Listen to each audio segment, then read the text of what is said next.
மீண்டும் திருச்சி மாநகர பத்திரிகையாளர்கள் அனைவரையும் சந்திப்பதில் மிக்க மகிழ்ச்சி.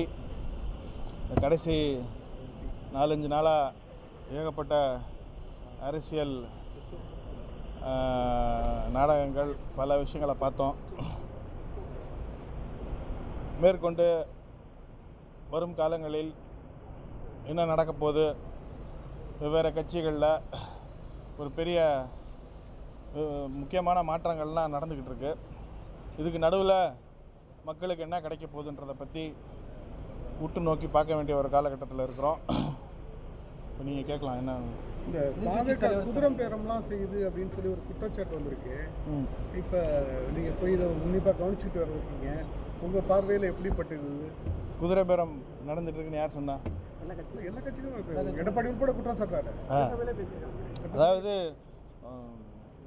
நேற்று CV சண்முகம் அவர்களும் என்ன நடந்துச்சுன்றதை சொன்னார். அது திமுகவுக்கும் அதிமுகவுக்கும் 2 கட்சிகளுக்கும் இடையே என்ன நடந்துச்சு, அதனால ஏன் இவங்க வெளியில் வராங்க அப்படின்றத எல்லாத்தையும் அவர் தான் மீடியாவில் சொல்லிட்டாரு. அப்புறம் அதில் புதுசாக நீங்கள் திருப்பி கேட்குறதுக்கு என்ன இருக்குது? அப்படிலாம் ஒன்றும் இல்லை, நடக்கலை. இந்த நெகோசியேஷன்ஸ் எல்லாமே அந்த திமுக அதிமுக மையப்படுத்தி தான் நடந்திருக்குன்னு CV சண்முகம் தெளிவாக ஒரு MLA தெளிவாக சொல்கிறாரு. அப்போ அதை மையப்படுத்தி தானே நீங்கள் நம்ம ஆராய்ச்சி பண்ணணும். அதுதான் மிக முக்கியமான பிரச்சனை. இப்போ அதை ஏற்கனவே ஒரு கம்யூனிஸ்ட் முக்கியமான தலைவரும் அதை ஏற்கனவே முன்னாடியே சொல்லியிருக்கிறார், பேபி சொல்லியிருக்கிறார் நினைக்கிறேன். சொல்லுங்கள். இல்லை, தேவை என்பது தாவேக்காவுக்கு தான், ஏன்னா சீட்டு கம்மியாக இருக்குங்கிறதுனால. அதனால் குற்றச்சாட்டு என்பது அவங்க மேலே தான் எல்லாருமே முன்னிறுத்துறாங்க. தேவை பாருங்க, அதுக்கு முன்பதாக CV சண்முகம் சார் சொன்னதுலேருந்து என்ன தெளிவாக தெரியுது, ஆட்சி நம்ம ஏன் அமைக்கக்கூடாதுன்னு சொல்லி அங்கே ஒரு தேவை ஏற்பட்டிருக்குல்ல, அதில் தான் ஃபஸ்ட்டு ஸ்டார்ட் ஆகிருக்கு. ஹோட்டலில் கொண்டு போய் அடைச்சி வச்சது யார்? அதெல்லாம் நீங்கள் ஹோட்டலில் கரெக்ட். அப்போ நீங்கள் இந்த புள்ளிகளெல்லாம் கனெக்ட் பண்ணி நம்ம மக்கள் யோசிக்க தானே ஆரம்பிப்பாங்க. அதனால் இதில் இதெல்லாம் ஒரு டைவர்ஷன் டெக்னிக். இதை மையப்படுத்தி நம்ம ரொம்ப இப்போ அடுத்தது கவர்னன்ஸ் என்னன்றதை பற்றி நம்ம மிஸ் பண்ணிடக்கூடாது. இப்போ காங்கிரஸ் கட்சிக்கு மந்திரி சபையில் என்னைக்கு வாய்ப்பு இருக்குது? அது சேர்ந்து முடிவு எடுப்பாங்க. இன்னும் ஒரு 2-3 நாட்கள். இந்த கேரளா இது இன்றைக்கி முடிஞ்சிடும்னு நினைக்கிறேன். அது முடிஞ்ச பிறகு தமிழகத்தை பற்றி என்னன்னு முடிவு எடுப்பாங்க. அங்கே கேரளாவில் யார் முதலமைச்சர் முடிவு பண்ணியாச்சா? இல்லை, இன்றைக்கி வந்துடும், இன்றைக்கி அனௌன்ஸ் பண்ணிடுவாங்க. அமைச்சரவை பொறுப்பு முதல் நாளே காங்கிரஸுக்கு தரும் சொல்லப்பட்டுச்சு, ஆனால் தரல. அது முன்ன பின்ன இருக்கும், நெகோசியேஷன்ஸ் இருக்கும், கண்டிப்பாக இழுபறிகள்லாம் இருக்க தானே செய்யும். அதை நம்ம பெருசாக ஊதி பெருசாக்க வேணாம். என்னன்னா இப்போ அவங்களுக்கு பெரும்பான்மை, இப்போ அதிமுகவில் ஒரு தரப்பினர் ஆதரவு கொடுத்தனால அறுதி பெரும்பான்மையே அவங்களுக்கு இருக்கு. அது காங்கிரஸுக்கு தான் பாதிப்பு. காங்கிரஸ் ஏற்கனவே வைத்த நிபந்தனைகள் அவங்க செயல்படுத்துறது சந்தேகம் தான் அப்படிங்கிற மாதிரியான. அப்படிலாம் கிடையாது. அதாவது அதிமுகவில் இருக்கிற MLAக்கள் சப்போர்ட் பண்ணதுனால இந்த கட்சியினுடைய கமிட்மெண்ட்ஸ் டைல்யூட் ஆயிரும்னு நம்ம ஒன்றும் சொல்ல முடியாது. ஏன்னா அதிமுகவில் இருக்கிற முக்கியமான தலைவர்கள் திமுகவுக்குள்ளும் போய் மந்திரிகளெல்லாம் இருந்திருக்கிறாங்கல்ல. அதுக்காக திமுகவினுடைய அடிப்படை கொள்கை டைல்யூட் ஆயிடுச்சுன்னு சொல்ல முடியுமா? இது தனிப்பட்ட மனிதர்கள் MLAக்கள் எங்கிட்ட அங்கிட்டும் மாறி மாறி போகிறதுன்றது இந்த மாதிரி ஒரு குழப்பமான சூழ்நிலையில் நடக்க தான் செய்யும். காரணம், இந்த தேர்தல் முடிவு வந்த பிறகு எல்லா கட்சிக்குமே ஒரு பெரிய வியப்பு, நிறையா விஷயங்களை புரியல. அதனால் அது இந்த 4 நாளில் என்ன நடக்குதுன்னு நம்ம பார்க்குறப்ப தெளிவாக தெரியுது. அதனால் எல்லா கட்சிகளுமே அடுத்தது என்ன பண்ணணும், எதை நோக்கி நகரணும், நம்மகிட்ட இருக்கிற கூட்டத்தை எப்படி தக்க வச்சுக்கணும், நம்மகிட்ட இருக்கிற ஓட்டு வங்கியை எப்படி தக்க வச்சுக்கணும் அப்படின்றத பற்றி ஒரு பெரிய ஒரு ஆராய்ச்சி பண்ணிக்கிட்டு இருக்காங்க, சிந்திச்சுக்கிட்டு இருக்காங்கன்னு வச்சுங்களேன். அதனால் இந்த நேரத்தில் நம்ம உடனே இதுக்கு ஒரு அரசியல் தெளிவு ஏற்பட்டுரும். இப்போ தண்ணி நல்லா கலங்கிருச்சு, இது செட்டில் ஆகிறதுக்கு இன்னும் கொஞ்ச நாள் ஆகும். சனாதனம் ஒழிக அப்படின்னு சொல்லிட்டு எதிர்கட்சி தலைவர் பேசியிருக்காரு. அது உங்களுக்கு ஏற்புடையதா? சனாதனம் ஒழிகன்னா அவர் சொல்கிற கான்டெக்ஸ்ட் நம்ம புரிஞ்சுக்கணும். அவர் மதத்தை மட்டுமே மையப்படுத்தி சொல்லலை. ஜாதி வேறுபாடுகள், ஜாதியின் அடிப்படையில் ஏற்றத்தாழ்வுகள், ஜாதியின் அடிப்படையில் பல ஆண்டு காலம் வந்து இங்கே இருக்கக்கூடிய பிரச்சனைகளை மையப்படுத்தி தான் வந்து அவர் சனாதன ஒழிகன்னு அன்னையிலேருந்து சொல்லிகிட்டு இருக்காங்க. மற்ற மாநிலங்களில் இருக்கிறவங்க சனாதனம் அப்படின்றத எப்படி புரிஞ்சுக்கிறாங்களோ இல்லையோ, இங்கே வந்து சனாதனம் புரிஞ்சுக்கப்பட்ட விதம் வந்து இந்த ஜாதி கட்டமைப்பினால் ஏற்படக்கூடிய ஏற்றத்தாழ்வுகளை மையப்படுத்தி தான் நம்ம இங்கே பேசுகிறோம். அதிமுகவுடைய பிளவை எப்படி பார்க்குறீங்க? அது எதிர்பார்த்தது தான். அவங்க கட்சிக்குள்ளே ஏகப்பட்ட தலைமைக்கே ஏகப்பட்ட கேள்விக்குறி ஏற்கனவே இருந்துச்சு. இந்த தேர்தல் முடிவுகள் வந்த பிறகு அது அப்பட்டமாக வெளியில் வந்து தெரியுது. அந்த பிளவு யாருக்கு சாதகமாக இருக்கு? அது போக போக தான் பார்க்கணும். வேற அதை நீங்கள் லேட்டாக வந்தீங்களா? அது முதல்ல பேசியாச்சு. குதிரை பேராமல் முடிஞ்சிருச்சு. இதில் வந்து இப்போ இதில் நான் பார்த்தது என்னென்னா, இந்த லாஸ்ட்டு 2 டேஸில் ஒரு பக்கம் திரு விஜய் அவர்கள், இன்னொரு பக்கம் திரு உதயநிதி ஸ்டாலின் அவர்கள், இது வந்து இன்றைக்கி இருக்கிற இளைஞர் சமுதாயத்துக்கு ரொம்ப ஒரு முக்கியமான ஒரு சினிமா சீன் கூட வச்சுக்கோங்களேன். ஒரு ஒரு நல்ல வலுவான எதிர்கட்சியும் ஒரு நிலையான நல்லாட்சியும் கிடைக்கிறதுக்கு கூட இது வாய்ப்பு அளிக்கலாம். காரணம் நம்ம வந்து வெறும் இந்த அடித்த 3 மாதம் என்ன நடக்கும், 4 மாதம் என்ன நடக்கும்ன்றது மட்டுமே யோசிக்காமல், ஒரு பக்கம் தவேகா தலைமையிலையும் இன்னொரு பக்கம் திமுகவும் இருக்கிறதுன்றது ரெண்டு பக்கமே செக்யூலர் ஃபோர்ஸஸ் தான் இருக்காங்க. மத சார்பின்மையை மையப்படுத்தி இருக்கக்கூடிய கட்சிகள் தான் இருக்குது. இதில் பிஜேபி ஊடுருவதற்கு வாய்ப்பு இல்லைன்றது தான் இங்கே மிக முக்கியமான பாயிண்ட். அதை குறித்து தான் நாங்கள் நினச்சி இப்போ வரைக்கும் நாங்கள் சந்தோஷப்பட்டுக்கிறோம். ஏன்னா திருப்பி மீண்டும் தமிழகத்தில் எப்படி திராவிட கட்சிகளுக்கு இடையே போட்டி இருந்தாலும் அதில் வந்து மத சார்பின்மை முக்கியத்துவம் அதில் கிடைக்கலன்ற பாயிண்ட் தான் இப்போ திருப்பி எஸ்டாப்ளிஷ் ஆகிருக்கு. இது வந்து தமிழகத்திற்கு ஒரு மிக ஒரு நல்ல ஒரு பாயிண்ட். இப்போ தமிழ்நாட்டில் இந்தியா கூட்டணி இருக்கா? அந்த இந்தியா கூட்டணிக்கு யார் தலைமை? இந்தியா கூட்டணின்றது பிஜேபி எதிர்ப்பை மையப்படுத்தி தான் இந்தியா கூட்டணி இருக்குது. அதனால் கண்டிப்பாக இந்த கட்சிகள் எல்லாமே மத சார்பின்மையை தூக்கி பிடிக்கிற எல்லா கட்சிகளுமே இந்தியா கூட்டணியில் கண்டினியூ ஆகும். அதுக்கான இந்த தேர்தல் முடிவுகள் வந்த பிறகு ஒரு சில நெருடல்கள் ஏற்பட்டிருக்கு.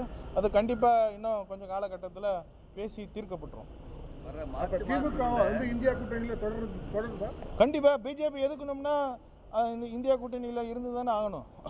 இந்தியா கூட்டணின்றது தனிப்பட்ட கட்சிகளுடைய விருப்பு வெறுப்பு கூட்டணி ஈக்குவேஷன்ஸ் கிடையாதுல்ல. இப்போ கேரளாவை எடுத்துக்கிட்டிங்கன்னா அங்கே வந்து காங்கிரஸும் கம்யூனிஸ்ட் கட்சியும் எதிர்த்து போட்டி போடுது.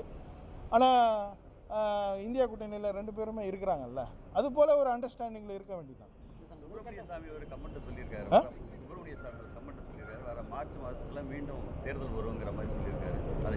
அவர் வந்து அமித்ஷாவை பற்றி ஏகப்பட்ட கமெண்ட் சொல்லிட்டு தான் இருக்கிறாரு.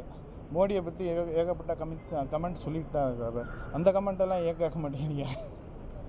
அவர் மோடியை பற்றியும் அதை பற்றி எனக்கு இப்போ கமெண்ட் பண்ணுறதுக்கு ஒன்றும் இல்லை. திமுகவுடைய இந்த முதல் கட்ட தலைவர்கள் வந்து பார்த்தீங்கன்னா திமுக இது காங்கிரஸ் வந்து திமுகவுடைய முதல்ல குத்திருச்சு சொல்லி கடுமையான விமர்சனம் இருக்கிறப்ப எப்படி அவங்க வந்து திமுக வந்து இந்தியா கூட்டணி? அதுதான் நான் சொல்லிட்டேன்ல. இங்கே வந்து நீங்கள் திமுக வெர்சஸ் காங்கிரஸ்ன்னு சொல்லி பார்க்கக்கூடாது. இங்கே பிஜேபி எதிர்ப்புன்ற ஒரே பாயிண்டில் தான் நம்ம எல்லாருமே இருக்கிறோம். புரிஞ்சுங்களா? அதுதான் இதில் இருக்கிற மையப்புள்ளி. அதனால் திருப்பி நீங்கள் அதை குத்தி கிளற பார்க்காதீங்க.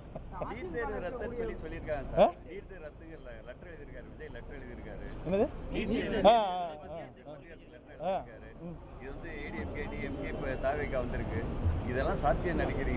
நீட் தேர்வை தான் இப்போ மத்திய அரசே ரத்து பண்ணிருச்சா? இப்போ இன்னைக்கு கேன்சல் பண்ணிட்டாங்களே. அது பண்ணிட்டாங்களா இல்லையா? அதனால இப்போ நீங்கள் நம்ம ரத்து பண்ண தேவையில்லை பாஸ். இல்லை பாஸ், விஜய் சொன்னதுனால இது நடந்துச்சுன்னு நினைக்கிறீங்க? இல்லை அங்கேயே ஒரு நீட்டு தேர்வை உருப்படியாக நடத்த முடியாத ஆட்சி இந்த ஆட்சி மோடியினுடைய அரசு. பட் கரெக்ட், லீக் எப்படி ஆச்சு? ஒரு மத்திய சர்க்காரால் விஸ்வகுரு, உலகத்துக்கே நாங்கள் ஒரு முன்மாதிரி அப்படின்னு சொல்லிக்கிட்டு இருக்கிற ஒரு பிரதமர் அது பேர் என்ன, நீட்டு தேர்வை கூட நடத்த முடியல. அதை கேட்குறதுக்கு நமக்கு வக்கில்லை. கரெக்டு தானே? அப்போ விஸ்வகுருன்னு சொல்லி நாங்கள் உலகத்துக்கே ஒரு முன்மாதிரின்னு சொல்லிகிட்டு இருக்கிற பிரதமர் ஏன் நீட்டு தேர்வு உருப்படியாக நடத்த முடியல? எப்படி லீக் ஆகலாம்? அதனால இது லீக் ஆயிடுச்சுன்னு நினைக்காதீங்க. இதுக்கு பின்னாடி வேற ஏதோ அரசியல் இருக்கு. சத்தமாக கேளுங்க. பண்டிட்டு ஏன் பயப்படுறீங்க? பண்டிட்டுன்னு ஒன்று ரத்தனை வந்து இப்போ அரசு பதவி கொடுத்து இப்போ மறுபடியும் ரிமூவ் பண்ணிட்டாங்க. அது அதை பற்றி உங்களோட அதை பற்றி என்னுடைய கருத்து என்னென்னா, 1943 நேரு அவர்கள் தெளிவாக நம்மளுடைய இந்திய அரசு மற்றும் அரசு பணி எல்லாமே வந்து சயின்டிஃபிக் டெம்பரை மையப்படுத்தி தான் இருக்கணும்னு சொல்லியிருக்காரு. விஞ்ஞானத்தை மையப்படுத்தி தான் நம்மளுடைய நாட்டை முன்னுக்கு எடுத்துகிட்டு போகணும்னு தெளிவாக சொல்லியிருக்கிறார். அப்பேற்பட்ட ஒரு பாரம்பரியம் மிக்க ஒரு அரசியல் அமைப்பு சாசனத்தை வச்சுக்கிட்டு இங்கே வந்து ஜோசியரை உள்ள சீனுக்குள்ளே கொண்டு வந்தது வந்து ரொம்ப ஒரு தவறான விஷயம். சொன்ன பிறகு உடனே எடுத்துக்கிட்டாங்க. ஆனால் இது வரைக்கும் ஜோசியரெல்லாம் வந்து சீனுக்கு பின்னாடி இருந்தாங்க. மஞ்சள் கலரு, பச்சை கலரு, இது எல்லாமே சீனுக்கு பின்னாடி ஓடிட்டு இருந்துச்சு. இப்போ வந்து இவரை திரைக்கு முன்னால் கொண்டு வந்துட்டார். அதுதான் பிரச்சனை.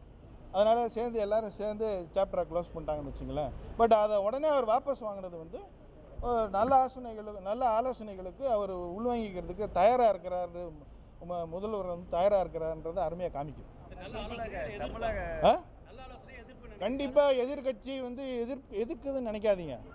எதிர்கட்சி வந்து என்றைக்குமே நல்ல ஆலோசனைகள் கொடுக்குதுன்னு நினைங்களேன். ஜனநாயகத்தில் நீங்கள் வந்து எப்போவுமே ஹீரோ வில்லன் மாதிரியே சித்தரித்து பார்க்குறதுனால தான் நம்மளுடைய சட்டசபையில் எப்போ பார்த்தாலும் ஒன்று எதிர்கட்சியை திட்டுறதும் இல்லைன்னா நம்ம தலைவரை புகழ்கிறதுமே இருக்குது.